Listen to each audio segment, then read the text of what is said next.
Egy boldog vasárnap délutánnak indult, de a pokollá változott át. A két kislány csak édességért indult, mit sem sejtve arról, hogy egy igazi szörnyeteg útját fogják keresztezni. Ahogyan a családjuk sem sejtette azt, hogy a szobájuk biztonságából egyszer csak eltűnnek fogják nyilvánítani a két 10 éves kislányt, és hogy az Egyesült Királyság egyik legkomolyabb kutatása fog annak érdekében zajlani, hogy megtalálják őket. De még így is késő lesz. Mert azt a férfit, aki ezért felelős, jól ismerik az emberek. Ott van mindenhol az aggódó arca a tévében. Még el is hihetné az ember, hogy őszinte, hogyha nem tudnák róla jó páran, hogy csinált már hasonlót korábban. Nem is egyszer. De a rendszer cserben hagyta a korábbi áldozatokat, és úgy tűnik, hogy most a lányokat is cserben hagyta, mert engedte, hogy egy szörnyeteg lakjon a közelükben, sőt, még azt is, hogy az iskolában dolgozhasson. És ennek a szörnyetegnek bizony neve is van. Ian Huntley. Ian Kevin Huntley 1974. január 31-én született az angliai Grimsbyben, egy munkásosztálybeli családba Kevin és Linda Huntley elsőszülött fiaként. Kiskorától kezdve inkább az anyjához ragaszkodott, mintsem az apjához, vele nem is ápolt kifejezetten jó viszonyt, de annak érdekében, hogy felhívja magára az anyja figyelmét, állandó hisztirohamokat csapott, és sokszor volt probléma a viselkedésével. Másokkal többnyire távolságtartóan viselkedett, asztmás is volt, és mindez a rossz jegyeivel kiegészülve ahhoz vezetett, hogy rendszeresen csúfolták és zaklatták őt az osztálytársai, ami miatt iskolát is kellett váltania. Néhány barátot azért mégis sikerült magának szereznie, legfőképpen a közös érdeklődési köröknek köszönhetően, úgyhogy az idő többségében együtt videójátékoztak vagy fociztak, ugyanis ilyen rajongott a fociért, és a kedvenc csapata a Manchester United volt. Egy másik szenvedélye a repülés és a repülőgépek figyelése volt. Egy ideig arról is álmodozott, hogy ha majd nagy lesz, akkor csatlakozik a brit királyi légierőhöz. Erre azonban sosem került sor. 1990-ben végzett a gimnáziumban, egyébként akkorra már egészen tűrhető, sőt valamiből kifejezetten jó jegyekkel is, de nem akar tovább tanulni. Az elkövetkezendő években pedig gyakran váltogatta a munkahelyeit. Úgy tűnik, hogy már akkor is a legtöbb energiáját a kinézetére és a kislányokkal való flörtölésre fordította.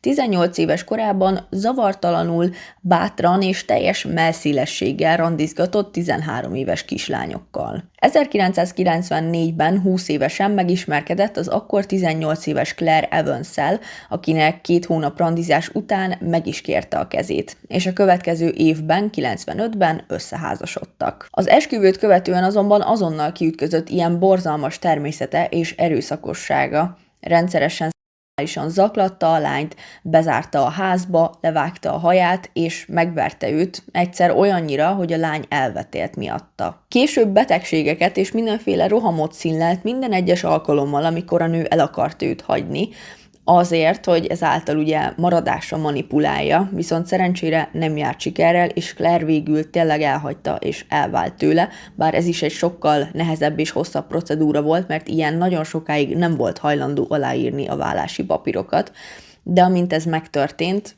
Claire megszabadult tőle, és az érdekesség egyébként az, hogy később, évekkel később ilyen saját öccsével, Wayne-nel házasodott össze, mert a férfi nagyon sok mindenben támogatta, és közel kerültek egymáshoz. A válás után még kicsapongóbb életet kezdett el élni, egyszer betörésen is kapták, illetve tényleg rendszeresen létesített kapcsolatot kiskorú lányokkal.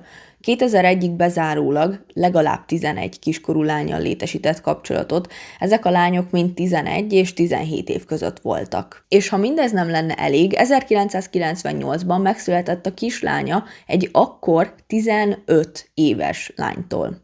Hála a jó égnek a későbbiekben eltiltották attól, hogy a kislányát vagy a kislány anyukáját láthassa vagy látogathassa. Még ugyanabban az évben, tehát 98 áprilisában eljárás indult ellene egy 18 éves lány meggyilkolásáért. Ian elismerte azt a tényt, hogy lefeküdtek, viszont azt vallotta, hogy mindketten beleegyeztek, így később ejtették ellene a vádakat. De 1 hónappal később ismételten eljárás indult ellene egy másik 18 éves lány megszakolásáért és megveréséért. Ian ugyancsak azt mondta, hogy lefeküdtek egymással, de mind a ketten beleegyeztek, és mivel találtak olyan biztonsági kamera felvételeket, amik azt ábrázolták, hogy ők beszélgetnek és táncolnak egymással egy szórakozó helyen, ezért végül ismételten ejtették a vádakat ellene. Remélem, nem kell kihangsúlyoznom azt, hogy mennyire borzasztóan felháborító és kiábrándító az a tény, hogy elegendő bizonyítéknak találták azt, hogy ők ketten táncoltak és beszélgettek egymással arra, hogy nem történhetett erőszak. Tehát magyarán, hogyha te elmész egy buliba, találkozol valakivel, elkezdtek táncolni, beszélgetni, ne adj Isten, még meg is iszol vele valamit, akkor az azt jelenti, hogy minden másba is beleegyezel. Vagy például arról sem lehet szó, hogy te nem is tudsz hangot adni annak, hogy valamibe nem egyezel bele, hiszen az ilyen helyzetekben az is sokszor elő szokott fordulni, hogy az egyik fél leitatja a másikat, vagy belecsempészik valamit az italába, és onnantól kezdve a másik fél tényleg nem is tudja azt, hogy mi történik vele, azt megfogalmazni, meg pláne nem tudja, hogy nem szeretne ebben részt venni, nem élvezi, és nem jó neki. De hát az ilyen ügyeket még mai napig is nagyon nehezen tudjuk kezelni, elfogadni, elhinni, bíróság elé vinni, és a többi, és a többi. Most akkor gondoljunk bele abba, hogy vajon 1998-ban hogyan is állhattak volna ehhez. Mondjuk nagyjából így, mint ahogyan az történt is. Még az előző évben ugyanígy erőszakot követett el egy 11 éves kislánnyal szemben, akit megfenyegetett azzal, hogy végezz vele, hogyha bárkinek is beszél a történtekről. A kislány végül elmondta ezt az édesanyjának, aki 98-ban, tehát ugyanebben az évben még, amiről eddig is volt szó, elment a rendőrséghez, de láss csodát, ebben az ügyben sem történt az ég egyatt a világon semmi, sőt, még csak eljárás sem indítottak. Mondom, mindezt ugye azután, hogy megtörtént már minden, amiről eddig beszéltem, de valahogy úgy gondolták, hogy nem kell nyomozni, biztosan csak pletyka, biztosan csak kitaláció, hiszen ilyen bizonyítottan még csak a lénynek sem tudna ártani. De egyébként 2007-ben, később már a börtönben ülve, ilyen maga ismerte be azt, hogy mindezt elkövette, és hogy ez tényleg megtörtént. Hozzáteszem, hogy akkor már ugyancsak semmilyen előrelépés vagy haladás nem történt ezzel kapcsolatban, senkit nem érdekelt az, hogy az áldozatok, meg konkrétan az az áldozat is például érdemelne bármilyen jellegű igazságszolgáltatást. Ez a sok állítólagos bűncselekmény, amiről mindenki tudta, hogy igaz, leszámítva persze a rendőrséget és a bíróságot, arra jó volt legalább, hogy a közösségben elterjedjen a neve, és hogy a szomszédai, meg tényleg az egész közösség lenézze és kiutálja őt. 1999-ben ismerkedett meg egy szórakozó helyen a 22 éves Maxine Carrral. A lány egy viszonylag problémás családból származott, visszahúzódó volt, és az egész fiatal korát étkezési zavaroktól szenvedve töltötte, amik miatt nem igazán volt önbizalma. Ilyen magabiztossága és bármennyire meglepő, de megnyerő kisugárzása azonnal magával ragadta Maxine-t. Hamar randizni kezdtek, és pár héten belül össze is költöztek, illetve sor került az eljegyzésre is. Ha bárki azt gondolná esetleg, hogy ilyen végre megváltozott, és hogy az ő kapcsolatuk meg az ő házasságuk kiegyensúlyozott és boldog volt, akkor mindenkit ki kell ábrándítsak, hogy természetesen ez egyáltalán nem volt így.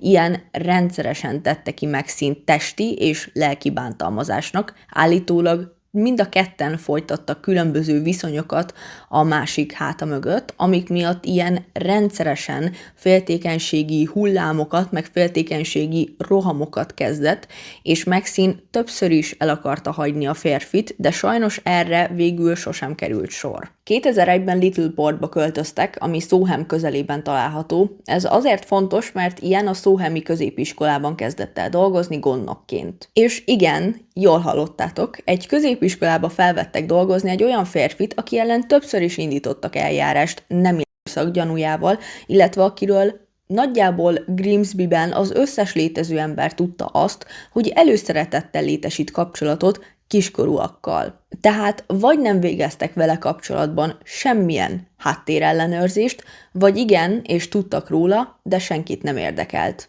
Nem tudom őszintén, hogy melyik verzió a rosszabb. Végül konkrétan Sohambe is költöztek, ugyanis a munkáltatójának köszönhetően ilyen albérlője lett a College Close 5-ös szám alatt található lakóháznak. Maxine-nel tehát itt éltek innentől kezdve, aki nem mellesleg amúgy a helyi általános iskolában kezdett el dolgozni tanársegédként, habár hazudott a végzettségéről, vagy pontosabban annak hiányáról, és ugye ehhez a munkakörhöz szükséges képesítésről. De megint csak valamiért az égvilágon senkit nem érdekelt az, hogy ki kerül kapcsolatba a gyerekekkel. Maxine az 5. osztályosokhoz került, egészen konkrétan például Holly Wells és Jessica Chapman osztályába, ahol a 2 kislány egyenesen rajongott a nőért.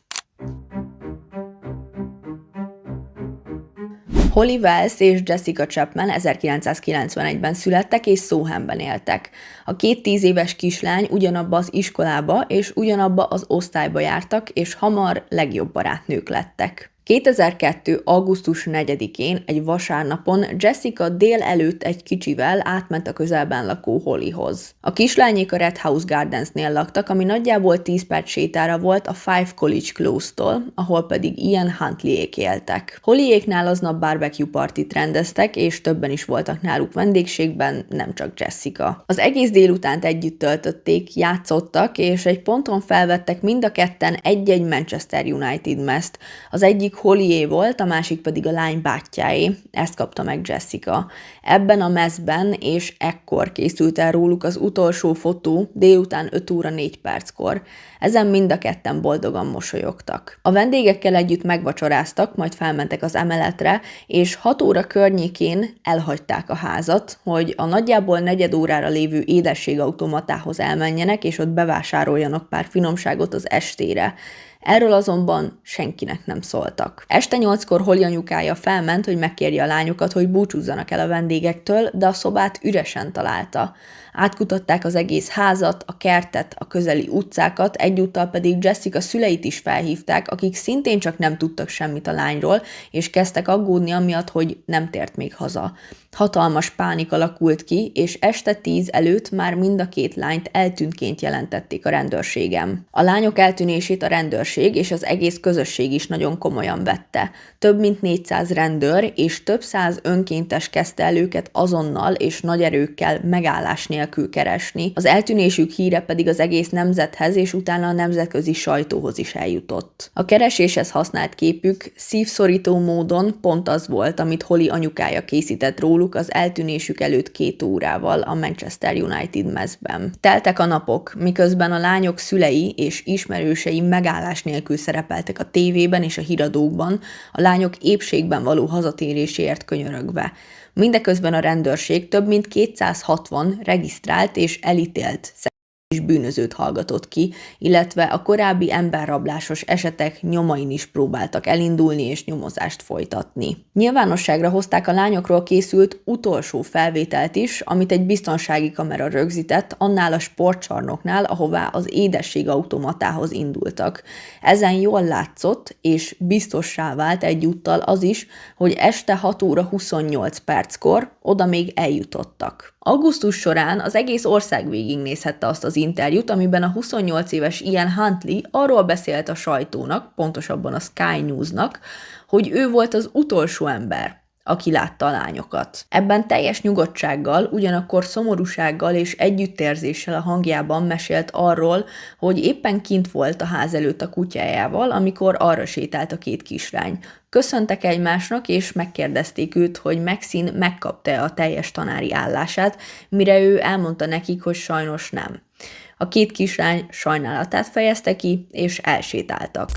Ian Huntley here is a familiar figure. Evening, Ian. You're the school caretaker. The girls, Jessica and Holly, would know you, and they saw you on the front doorstep. What went on? Well, I don't know the girls. I stood on the front doorstep grooming my dog down. She'd run away and come back a bit of a mess. They just came across and asked how Miss Carr was, as she used to teach them at St Andrews. I just said she weren't very good as she hadn't got the job. And they just says, please tell her that we're very sorry. And off they walked in the direction of the library over there. How did they seem to you? They seemed fine, very cheerful, happy, chatty. I didn't see anything untoward, nobody hanging around. You know, they just seemed like normal, happy kids. Safe and well? Yeah, absolutely. And you may, as it turned out, have been the last person to actually chat to them before they vanished. Yeah, that's what it seems like. And it's a mystery Absolutely, still not yeah. solved. Yeah, absolutely. I mean, everybody around here, I mean, I've been speaking to a lot of people, and what they're saying is, you know, while there's no news, then there's still that glimmer of hope, and that's basically all we're all hanging on to. And there was nothing that Sunday evening that gave you a glimmer of suspicion that anything was wrong? No, not at all. Ezt követően többször is szerepelt interjúkban, sőt, ami azt illeti, be nem állt a szája. Egy alkalommal arról is beszélt, hogy szerinte hogyan viselkednének a lányok akkor, hogyha egy idegennel találkoznának. Azt mondta, idézem, Holly szerintem valószínűleg beszállna a kocsiba és csöndesen menne, de Jessica nem. Ő igazán keményen harcolna és komolyan küzdene. Állította ezt ilyen, miközben Maxine-t, a feleségét és egyben a lányok tanárát kérdezték és interjúzták arról, hogy szerinte hogyan viselkednének a lányok különböző szituációkban, és hogy ő milyennek ismerte őket. De miközben Maxine válaszolt volna a kérdésre, ilyen közbevágott és elmesélte azt, hogy neki mi a véleménye erről a témáról és a lányokról, úgyhogy ugye hivatalosan nem igazán ismerte a lányokat, és nagyon maximum mondjuk Maxine-től hallhatott róluk, vagy esetleg általa találkozhatott velük pár perc erejéig, de semmiféleképpen nem ismerte őket igazán. What were they like? Tell us a bit about them. Lovely, really bubbly girls. They're ever so funny, they're brilliant, they're kind to everybody. They wouldn't say a bad word about anybody. And they love their families and everything, which is why nobody believes that they would ever run away. They was very close to all their family. And if they could see you now, what would Maxine Carr say to Holly and Jessica? Just get on a phone and just come home. Just come home. Or if somebody's got them, just let them go. Doesn't matter where you let them go, as long as you just let them go and let them come home. Augusztus 17-én Sohamtől 16 kilométerre egy 48 éves férfi találta meg egy 1,5 méter mély öntözőárokban a két lány testét. Ekkor már 13 napja tűntek el. Az oszlás miatt nem volt könnyű dolga a szakértőknek, de meg tudták állapítani, hogy a halálok az szinte biztos, hogy fulladás volt, és azt is nagyjából biztosra vették, hogy nem ott haltak meg, ahol megtalálták őket, oda csak a haláluk beálltát követő 24 órán belül helyezték el a testeket. Hollyt és Jessicát egymás mellett fekvő sírokban helyezték örök nyugalomra a családjuk és a szeretteik szűk körében. Miközben megemlékeztek arról a csodálatos, de igazságtalanul rövid, mindössze 10 évről, amit a földön tölthettek.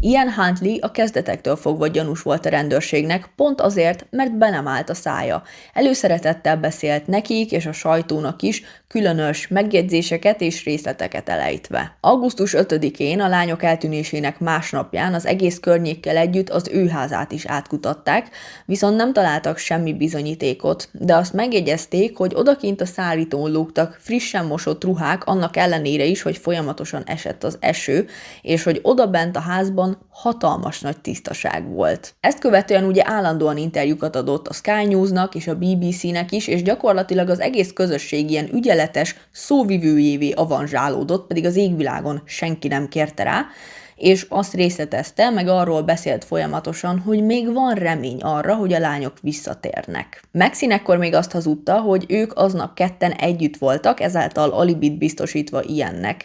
Ezt az állítását később visszavonta. Ian állandóan és megállás nélkül kérdezgette a rendőrséget a nyomozás állapotával kapcsolatban, miközben láthatóan egyre megviseltebbé és stresszesebbé vált, illetve állítólag 1-2 héten belül antidepresszánsokat is elkezdett szedni. Augusztus 16-án Maxine-t és Iant is kihallgatták több órán keresztül, majd a következő napon újabb és sokkal alaposabb házkutatást rendeltek el a házukban és Ian munkahelyén is, miután több Grimsby lakos felhívta a sohami rendőrséget, mondván, hogy felismerték a tévében interjúkat adó férfit, és tudják róla azt, hogy milyen bűncselekményeket követett el kiskorúakkal szemben, akkor, amikor még ott lakott. Okay. And what is your understanding of the role while you're here? One of the last people to speak to them. We only just met about an hour or so ago, haven't we? Yeah. And we've come straight to the interview suite here in Peterborough. You're what we would call a significant witness, and it's all to do with the disappearance of the 2 girls from Soham. We don't really go out a lot. We generally stay in the house. I mean, if we go out, we just go down to a pub in Littleport. You know, we don't meet the neighbours. So, I mean, one Sunday or another Sunday is very much much I liked her. A kutatás során megtalálták a lányok mezének maradványait a munkahelyén lévő kukában, a férfi autójának kerekén pedig a holttestek megtalálási helyszínéhez köthető nyomokat találtak, egyéb gyanús dolgokkal karöltve, mint hogy például mindenki lett pucolva vagy ki lett dobva a házukban, a munkahelyén és az autójában is. Mellesleg szemtanúk számoltak be arról, hogy a lányok eltűnésének ideje környékén idegesen matatott a csomagtartójában, majd ilyetten csapta le a csomagtartója a fedelét vagy ajtóját, akkor, amikor észrevette, hogy figyelik őt, és hogy mások is vannak az utcában, és elhajtott otthonról. 17-én, tehát még ugyanazon a napon letartóztatták őket, ilyen nem volt hajlandó beszélni, és mentálisan betegnek tette magát. Ez ugye egy ilyen nagyon jól bevált taktika volt már nála, úgy tűnik, mert hogy minden alkalommal, amikor mondjuk a volt felesége megpróbálta őt elhagyni, ugye, ahogyan említettem, mentálisan betegnek, vagy csak simán betegnek tette magát, meg rohamokat produkált, nyáladzott, mint hogyha valami tényleg nagyon súlyos baja lenne. Hát meglátjuk, hogy itt mennyire vált be, spoiler, semennyire. Ezzel szemben Maxine teljesen összeroppant, és bevallotta azt, hogy hazudott az alibiről, mert ilyen azt mondta neki, hogy a lányok bementek a házba, mivel Hollynak vérzett az orra, úgy találkoztak össze, hogy a lányok sétáltak, és Holly vérző orral bekéreckedett, ő beengedte őket, segített nekik elállítani az orvérzést, és utána mentek is tovább, de ezt nem szerette volna nyilvánosan bevallani a múltja miatt, hogy nehogy gyanúba keveredjen. A szerelemtől elvakult nő pedig hitt neki, és védeni akarta, annak ellenére, hogy a valóságban csak 3 nappal később érkezett haza, egy patyolattiszta házba, egy nagyon szomorú és feldúlt ilyenhez, aki nem mellesleg lecserélte az összes ágyneműt, annak ellenére, hogy soha az életben korábban még csak eszébe sem jutott elvégezni a házi munkát. You wanted facts, and you wanted to know about the forensic side.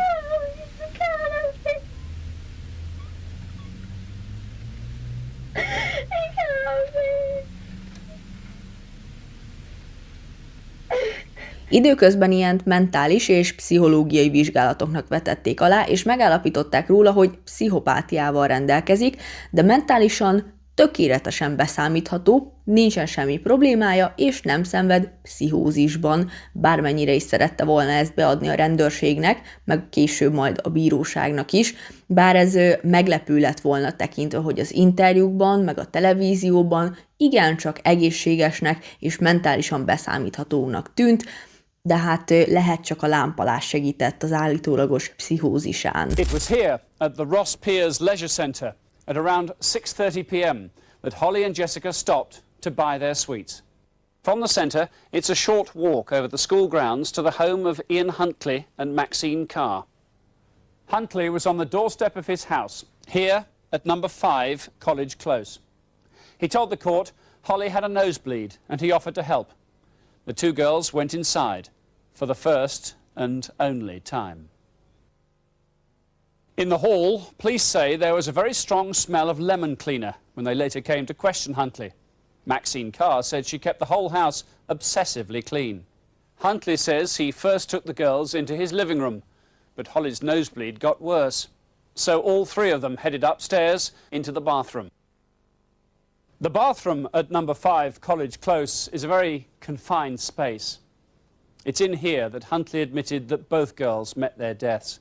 He says the floor was wet, the bath mat slippery. Huntley said he and Holly went into his bedroom for a moment, while Jessica went to the loo. Then he claimed they used tissues to mop up Holly's nosebleed, although no traces of blood were ever found to support that. The school caretaker says he knocked Holly, making her fall into the bath. It was half full of water at the time, and when police removed it from the house, they found a large vertical crack in it. Huntley said he panicked. He told the court Jessica started to scream, and he put his hand over her mouth to stop her. Shortly afterwards, both girls were dead. The 2 girls' bodies were taken along the landing and down the single flight of stairs to the ground floor. Huntley says he looked around to make sure the coast was clear. Outside the house was the school caretaker's red Ford Fiesta. It was parked with its boot nearest the door. And it's this car that Huntley used sometime on Sunday evening to take the bodies of Holly Wells and Jessica Chapman to a ditch in Lakenheath, where they were later found. 2003-ban Maxine-t 3,5 évre ítélték az igazságszolgáltatás megakadályozásának vádja miatt. Azóta tanúvédelmi programban van, és nem igazán lehet róla semmit sem tudni, nevet változtatott, eltűnt, és nyilvánosan nem lehet róla adatokat találni. 2005-ben Ian Huntleyt életfogytiglanra ítélték minimum 40 év letöltendővel. Ami azt jelenti, hogy leghamarabb 2042-ben szabadulhatna, bár maga a bíró mondta azt, hogy erre nagyon-nagyon kevés az esély, mármint konkrétan arra, hogy valaha is szabadlábra helyezzék, de nem kell aggódni, mert ez már amúgy sem aktuális, mivel idén meghalt. 2026. február 26-án az egyik rab rátámadt Ianre, és olyan komoly fejsérülést okozott neki, hogy a férfi kórházba került, és gépek tartották életben egészen március 6-áig, amikor is végül lekapcsolták a gépekről, és másnap reggel, március 7-én meghalt 52 éves korában. És így is túl sokat élt. Már ha engem kérdeztek. Erre a mondjuk úgy, hogy merényletre állítólag azért került sor, mert igencsak nagy zűrzavart okozott az a börtönben sokszor, hogy ilyen előszeretettel viselt Manchester United mezeket és pólókat a börtönben, amiről ugye mondtam a videó legelején, hogy a kedvenc csapata volt, ugyanakkor a lányok is ilyen mezt viseltek, amikor végzett velük.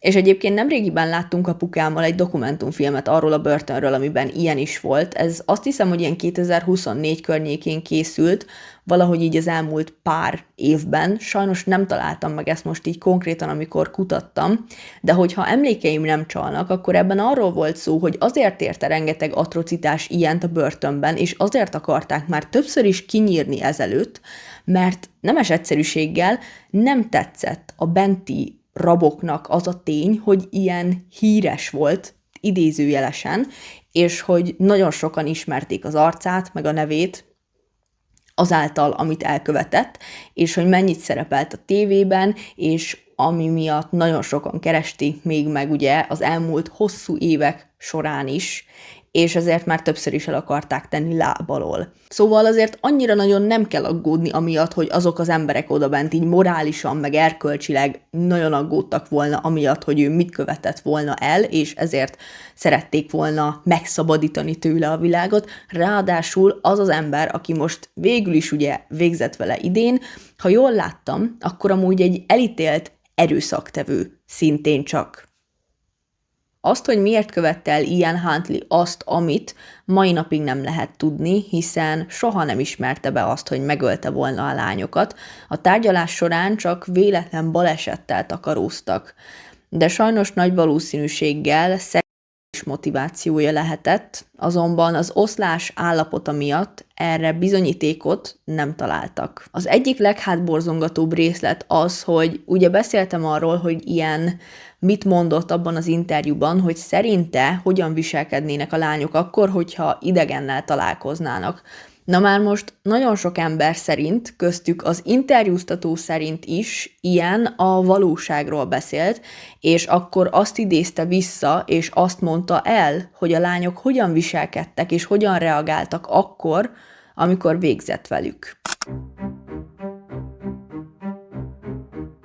Az ügy nyilvánosságra kerülésével és elterjedésével az összes korábbi igazságszolgáltatási és rendőrségi mulasztás is nyilvánosságra került egyúttal, az emberek pedig érthető módon és jogosan rendkívül fel voltak háborodva. Hiszen ez az eset megint csak egyetemes példája annak, hogyha korábban komolyabban vették volna az áldozatokat, a nyomozást és a különböző helyzeteket, akkor lehetséges, hogy Holly Wells és Jessica Chapman még ma is életben lennének, és hogy Ian Huntley már sokkal korábban megrohadt volna a börtönben, ott, ahol évek óta a helye lett volna. A közvetlenül az üggyel kapcsolatban indított vizsgálat eredménye lett az a 2011-ben indult nemzetközi rendőrségi adatbázis, ami az Egyesült Királyság teljes területét lefedve az összes különböző hatósági szerv számára elérhetővé teszi egy helyen az összes nyomozati feljegyzést és adatot, helyszíneket, embereket, tárgyakat,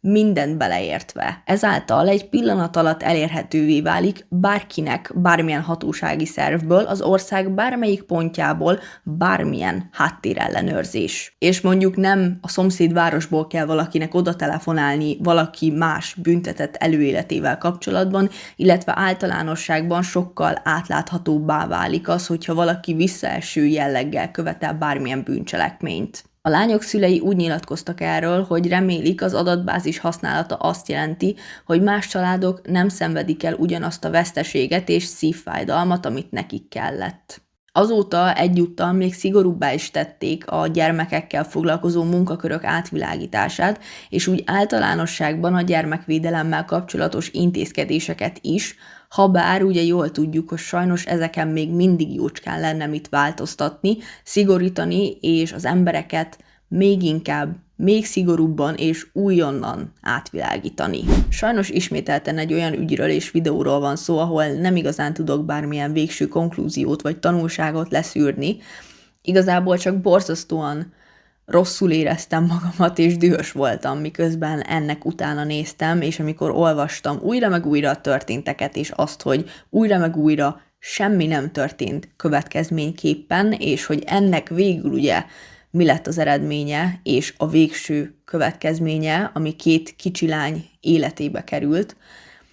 Szóval nagyon remélem, hogy egyszer, végre valahára igazán komolyan fogjuk tudni majd venni a nők és a gyerekek ellen elkövetett bűncselekményeket, mert ameddig ez nem történik meg, addig egy legalább ugyanennyire sötét és elkeserítő világban fogunk élni, és ugyanilyen és ehhez hasonló borzasztóan szomorú esetek fognak történni. Szóval tényleg mindenkit hatványozottan arra kérek, hogy vigyázzatok magatokra, és köszönöm, hogyha itt voltatok velem, és megnéztétek ezt a videót.